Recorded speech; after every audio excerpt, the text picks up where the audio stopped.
আয় আর একটি বারাই রে সখা প্রাণের মাঝে আয় মোরা সুখের দুঃখের কথা কব প্রাণ জুড়াবে তা। হ্যালো এভরিওয়ান, আসসালামু আলাইকুম। নতুন একটা ব্লগে আপনাদের সকলকে স্বাগতম। অনেক বছর পর বন্ধুদের সাথে দেখা করতে গিয়েছিলাম। প্রথমে আপনাদেরকে আমার ডাক্তার বান্ধবীর ছেলের একটু দুষ্টু মিষ্টি কথা শোনাই।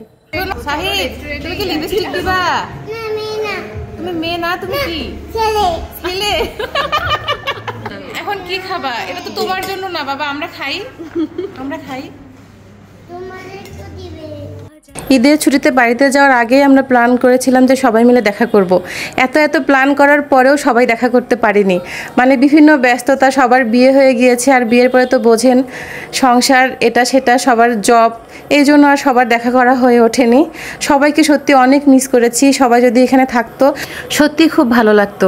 তবে বন্ধুদের সাথে আপনাদের যত বছর পরেই দেখা হোক না কেন, আপনাদের একবারও মনে হবে না যে অনেক বছর পরে দেখা হয়েছে। মনে হবে যে সেদিনই তো আমরা একসাথে প্রাইভেটে গেলাম, সেদিন তো একসাথে স্কুলে গেলাম, কলেজে গেলাম, মনে হচ্ছে এই তো সেদিন। তারপরের দিনই আসলে আমার ফিরে আসার কথা, এই জন্য আমি সেদিন অনেক বেশি বিজি ছিলাম, আমি বাহিরেই ছিলাম। সমাপ্তি আমাকে হঠাৎ ফোন দিয়ে বললো যে আমরা রেস্টুরেন্টে আছি, তুমি চলে আস। আর এই কথা শুনে আমি বাহিরে যে অবস্থায় ছিলাম সে অবস্থায় চলে গিয়েছিলাম যে অন্ততপক্ষে দেখাটা তো হবে। সত্যি কথা বলতে আমি ছোটোবেলা থেকে অনেক কড়া শাসনে বড় হয়েছি।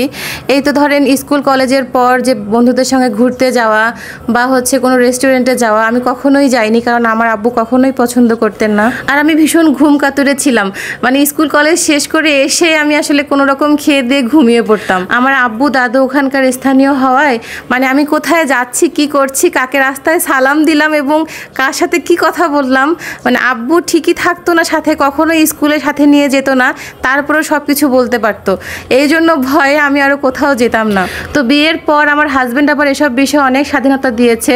আসলে সেদিন বাসায় আমার হাজব্যান্ড গিয়েছিল আমাকে নিয়ে আসার জন্য, তো এই জন্য আব্বু আর আমাকে কিছু বলেনি। আমি বিয়ের পরও এখনও বাড়িতে গেলে কোথাও যাই না, আব্বুকে আমি এখনও খুব ভয় পাই। মজার কথা হচ্ছে তার আগের দিন রাতেও আমার দুজন বান্ধবী আমার সঙ্গে দেখা করতে এসেছিল রেস্টুরেন্টে, রাত 9টার সময়। তো আমি আমার হাজব্যান্ডকে বলেছিলাম যে প্লিজ আমাকে একটু রেস্টুরেন্টে নিয়ে যাও, আর তুমি হচ্ছে বাইরে একটু আড্ডা দিবা, আসার সময় আমাকে নিয়ে আসবা, তাহলে আর আব্বু কিচ্ছু বলবে না।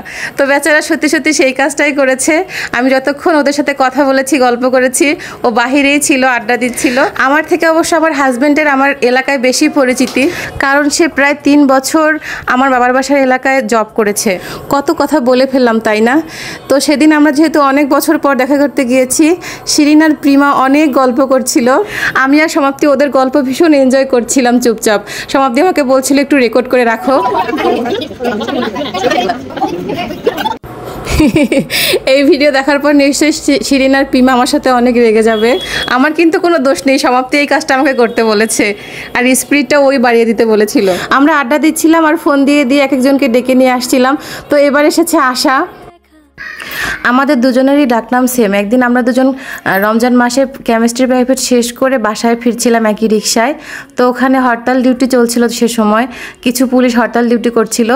তো আশা বলে ডাকছিল, তো আমি ওকে বলছিলাম তোমাকে ডাকছে, আর ও আমাকে বলছে আমাকে ডাকছে। তারপর আমার হঠাৎ মনে পড়লো যে আমাদের বাসায় একজন দারোগা ভাড়া থাকেন, উনি আমাকে ডাকছেন। আসলে সেদিন ওনাদের সঙ্গে আমার হাজব্যান্ডও হরতাল ডিউটিতে ছিল এবং ফার্স্ট টাইম সে আমাকে ওখানেই দেখে। আমাদের মধ্যে সমাপ্তি হচ্ছে ডাক্তার, তো একটু পরপর ওর পেশেন্টের কল আসে, ওর আবার পেশেন্ট এসেছে, এই জন্য আড্ডা বাদ দিয়ে আড্ডার মাঝখানে আবার পেশেন্ট দেখতে চলে গিয়েছে। এরপর আমাদের সাথে দেখা করতে এসেছে আন্তা। বেচারি আসলে রোজা ছিল, কিন্তু আমাদের সাথে দেখা করার জন্য ইফতারের আগে চলে এসেছে। যেহেতু ও ইফতার করবে এই জন্য অল্প একটু সময় থেকে সাথেও বাড়ি চলে গিয়েছে। আমরা গল্প করছিলাম আর একটু পরপর খাবার অর্ডার করছিলাম। স্কুল জীবনের কথা মনে পড়ে গেল। স্কুল জীবনে আসলে বান্ধবীদের সাথে কোনো কিছু খাওয়া মানেই ঝালমুড়ি, আইসক্রিম, আচার, ফুচকা, খুব বেশি হলে সিঙ্গারা, সামুচা, এগুলো আর কি। আসলে তখন তো এরকম রেস্টুরেন্ট অ্যাভেলেবল ছিল না আমাদের এলাকায়, আর হচ্ছে অ্যাভেলেবল থাকলেও দেখা যেত যে আমরা এত টাকা দিয়ে রেস্টুরেন্টে খেতে আসতাম না। আগে আমরা কখনো একসাথে হলে সবাই ছবি তোলায় ভীষণ ব্যস্ত হয়ে পড়তাম, কিন্তু আমি সবার মধ্যে পরিবর্তন লক্ষ্য করলাম, সবাই আমরা শুধুই গল্প করেছি। তো আমরা খেতে খেতে আমার ডাক্তার বান্ধবীর পেশেন্ট দেখা শেষ করে আবার আমাদের সাথে দেখা করতে এসেছে। আর গল্প করতে করতে কখন যে দুপুর গড়িয়ে সন্ধ্যা হয়ে পড়েছে বুঝতেই পারিনি। কিন্তু এবার তো বাড়ি ফিরে যেতেই হবে। যদিও কারো মন এই গল্পের আসর থেকে যেতে সাই দিচ্ছিল না, কিন্তু করার কিছু নেই। তো আজকে এই পর্যন্ত। সবাই ভালো থাকবেন, সুস্থ থাকবেন। আল্লাহ হাফেজ।